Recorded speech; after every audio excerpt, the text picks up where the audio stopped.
उत्तर पश्चिम मुंबईतून रवींद्र वायकरांना उमेदवारी जाहीर करण्यात आलेली आहे आणि शिंदेंच्या शिवसेनेकडून रवींद्र वायकर आता यांना उमेदवारी घोषित करण्यात आली आहे। रवींद्र वायकर यांच्यावर होणारे आरोप मागे घेण्याचा प्रतिज्ञापत्र मुंबई महानगरपालिकेने सर्वोच्च न्यायालयात दिलेला आहे।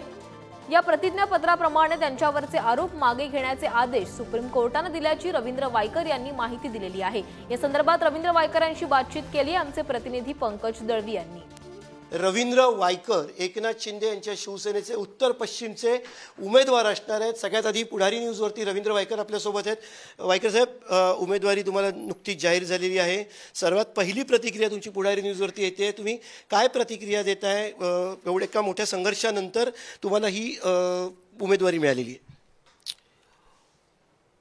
उमेदवारी मिळणं हे विधिलिखित काहीतरी असतं असं असेल आणि त्या पद्धतीने आज माननीय मुख्यमंत्री युतीचे सर्वच पदाधिकारी यांच्या मार्गदर्शनाखाली आशीर्वादाने ती मिळालेली आहे आणि त्यातनं नक्कीच मी जिंकून येईल आणि आनंद झालेला आहे। उमेदवारी मिळणार नाही मिळणार अशा अनेक चर्चा ज्या चालू होत्या, त्याच्यामध्ये कुठेतरी तुमची चौकशी आणि या गोष्टी समोर येत होत्या, तर ह्या गोष्टींविषयीची काय निवडणुकीमध्ये त्याचा परिणाम दिसून येईल? प्रामुख्याने जे घडलंय तुम्हाला सर्व सत्य माहिती आहे। जे घडलेले आहे ते तुम्हाला सर्व सत्य माहिती आहे आणि त्यामुळे कुठली चौकशी आणि कुठलं काही नसताना देखील अशा पद्धतीचं त्या चाललं होतं आणि इलेक्शनमध्ये अशाच काहीतरी मागच्या इकडच्या तिकडच्या गोष्टी काढल्या जातात। विरोध होण्याची शक्यता आहे। भाजपचेच काही लोक जे आहेत ती तुमच्या मतासाठी काम करणार नाहीत अशी भूमिका घेत आहेत। हा विरोध कसा मोडून काढणार आहात? त्यांना सोबत घेऊन जाणार आहात की त्यांना सोडून जाणार? काय माहिती आहे, हे गॉसिप असतं। इलेक्शनच्या दृष्टीने विरोधकांनी सोडलेलं गॉसिप असतं। सर्व भाजपाची टीम संपूर्ण ही कामाला लागतील आता, कारण अजूनपर्यंत डिक्लेअरच नसतं कोणी उमेदवार, त्यामुळे कोणी येत नाही, त्यावेळेला गॉसिप चाललेलं असतं। यापूर्वी तुमच्या पक्षाकडनं अमोल कीर्तीकर यांच्यावरती खिचडी चोर असा आरोप केला गेला, त्यांची चौकशी सुरू आहे, पण दुसरा एक असा युक्तिवाद केला जातो की रवींद्र वायकरांची सुद्धा चौकशी सुरू आहे।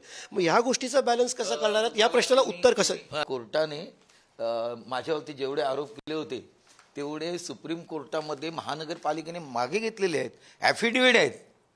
मग जर महानगरपालिकेने केलेले, मी आत्तापर्यंत कोणाला दाखवली नव्हतं, आज दाखवतोय तुम्हाला, डिक्लेअर झाल्यानंतर दाखवतोय।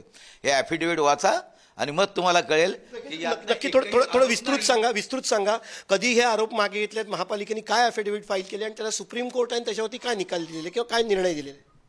याच्यामध्ये मला वाटतं ज्या दिवशी केस होती 26/2/2024 रोजी, त्यावेळेला मुंबई महानगरपालिकेने मला जी लेटर दिली होती ती सर्व चुकीची होती अशा पद्धतीने ॲफिडेव्हिट केलं आहे। आम्ही ती मागे घेतो आहे आणि ते मुकुल रोहतगी सर ॲडव्होकेट यांच्या माध्यमातून सुप्रीम कोर्टामध्ये दाखल केली आणि सुप्रीम कोर्टामध्ये जजमेंट देखील आलेले आहे सुप्रीम कोर्टाच्या जज साहेबांचं की त्याच्यामधून तुमचं काही नाही म्हणून नील आहे। कॅमेरा पर्सन प्रकाश भोळे सोबत पंकज दळवी, पुढारी न्यूज, मुंबई।